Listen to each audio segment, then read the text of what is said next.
unglaublich, wir sind auf einem echten Festival.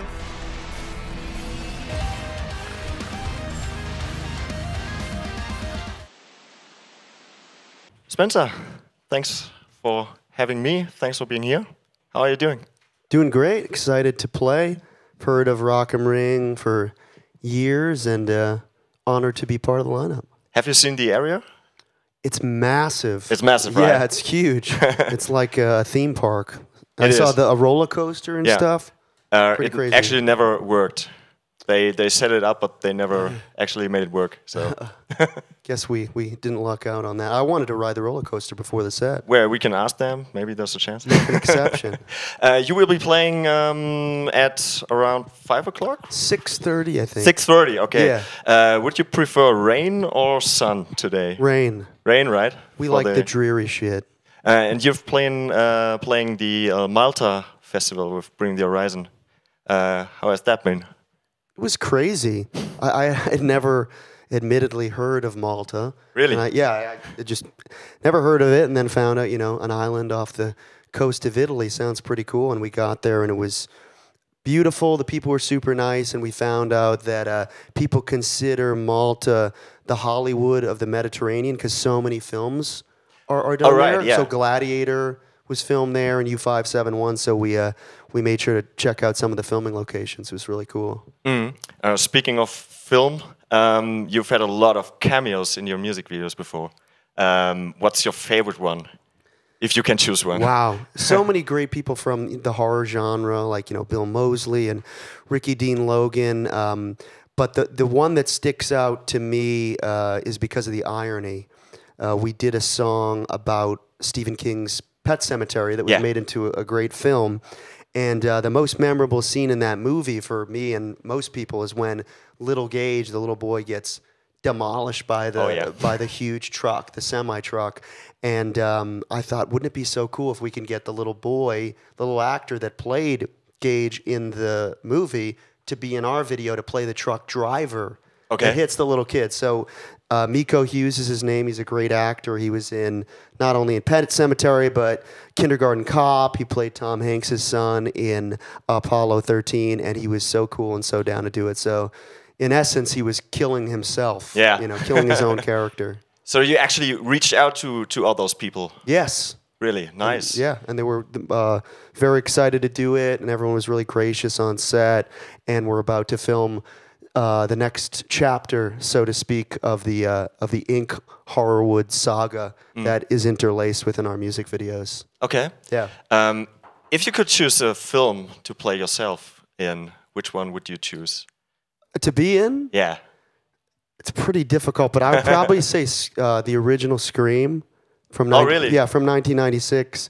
I was a huge horror fan before Scream, but that was the first one that I saw in the theater when I was 11, and it just blew my mind because they were. It was the first time for me that a horror movie had people in it that had seen horror movies. Yeah. So they were aware of the tropes of the genre and the cliches, and it was just amazing. So if I could go back, I'd put myself in that. What's the name of the guy who played the cop?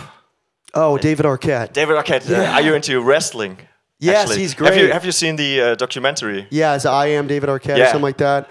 Yeah, it's incredible. He's such a cool guy. Such a cool guy. I had the pleasure of interviewing him one time for this podcast in America called The Boo Crew, and it was during COVID, and we did a Zoom interview about not only that the new Scream had just been announced, but his movie called Spree, and the wrestling one you're referring to had just come out. So he was super, super friendly, and I got to ask him some questions face to face. It was awesome.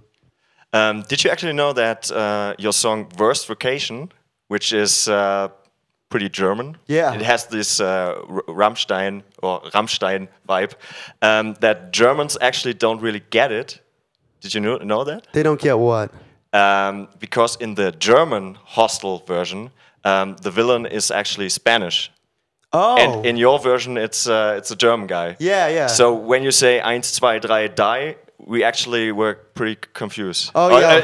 It was me, I guess, many more. So we were basing it off Eli Roth's Hostel, and although the film takes place in Slovakia, our favorite killers in the movie were the German guys, and because I think German is more universally known as a language than Slavic or Slovakian. I'm not sure what the official language is there, but we thought that it would be a cool way to also bring in the Rammstein influence, because that was 100% the vibe we were going for. Yeah, nice one. Yeah. Speaking of horror films, Silver Scream, can we expect another chapter of that, or is it like maybe something else in the Well, future? I'll tell you, but then I have to kill you. Oh, nice. Yeah. But there might be room for Silver Scream 3D. Okay. A new dimension in terror. So we have another thing going on, which is favorite summer songs by bands. If you could choose 3. 3 favorite summer songs. Third Eye Blind, Semi-Charmed Kind of Life. I remember, just being in probably 5th or 6th grade, and that was the song that was playing all summer. And years later, I realized what the lyrics were talking about, drugs and sex. And I thought that was so cool that they were able to fit those lyrics in, and it was being played on like bubblegum radio stations, and little kids singing the words, having no idea that they were talking about like meth and coke and getting laid. So I thought that was a cool one. Blink 182, Rock Show, just a great one. I love how they name drop the Warped Tour, which is a big deal in America for skate punk culture. And the third one would have to be, that's a difficult one. Probably Gin and Juice by Dre and Snoop. Just a good summertime song. Yeah. If you're cruising through Compton, you know what I'm saying? I thought you would go for a Goldfinger one. Superman. Oh, Superman, yeah. Of course, all the punk ska bands I love have the great summertime vibes. Real Big Fish, Less Than Jake, Goldfinger. Have you actually ever worked with the NoFX guys? Because you called your live album, I heard they kill live, which is actually, I heard they suck live. Yeah, tribute to them. Never worked with them, but it's funny because I did Johnny Christ from Avenged Sevenfold's podcast, Drinks with Johnny, and somehow he had tagged us in an Instagram story, and I reposted it and put a NoFX song in it, and I got a DM from El Jefe. From nice. NoFX, and he was like, dude, I dig Ice Nine Kills, and we were talking for a while, and I was like, God damn, the guy from NoFX, El Jefe, the legend, punk legend he is, dug what we were doing, and I think he's going to come out and see us in Sacramento, California. Nice. So to get any praise from people in bands like that is just means the world to us. I recently saw them at the Punk and Republic in Hanover. Yeah, was it awesome? It was great. It was super cool. Fat Mike, he's the one. Oh yeah, totally. It was awesome. Yeah. Yeah, NoFX. Big influence on us and the whole sort of Southern California Epitaph record stuff we love. Have you read the biography? I haven't. I actually was bought for me. The one, what is it called? The hepatitis?